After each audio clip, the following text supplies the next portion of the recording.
দেশে পণ্যের দাম একবার বাড়লে আর কমে না, সেটা চলতে দেওয়া হবে না বলে সাফ জানিয়ে দিয়েছেন বাণিজ্য উপদেষ্টা ডক্টর সালেহ উদ্দিন আহমেদ। তিনি বলেন, নিত্যপণ্যের দাম কমানোর জন্য উৎপাদিত খরচ ছাড়াও অন্যান্য ফ্যাক্টর থাকে।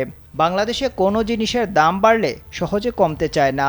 রোববার সচিবালয়ে বাণিজ্য মন্ত্রণালয়ের সম্মেলন কক্ষে দেশের পোল্ট্রি খাত সংশ্লিষ্টদের সঙ্গে মতবিনিময় শেষে গণমাধ্যম কর্মীদের তিনি এসব কথা বলেন।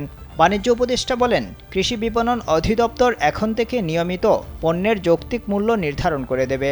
ভোক্তা অধিকার অধিদপ্তর ও প্রতিযোগিতা কমিশন বাজার মনিটরিং করবে। উৎপাদনকারীরা বলেছেন, তারা উৎপাদন বাড়াবেন। আবার বিপণনেরও কিছু মিসম্যানেজমেন্ট রয়েছে, এটা নিয়েও আলোচনা হয়েছে। স্যান্ডেলিনা সো, রূপচর্চায় আভিজাত্য। ডক্টর সালেহ উদ্দিন আহমেদ বলেন, জ্বালানি তেলের দাম ইতিমধ্যে কমেছে।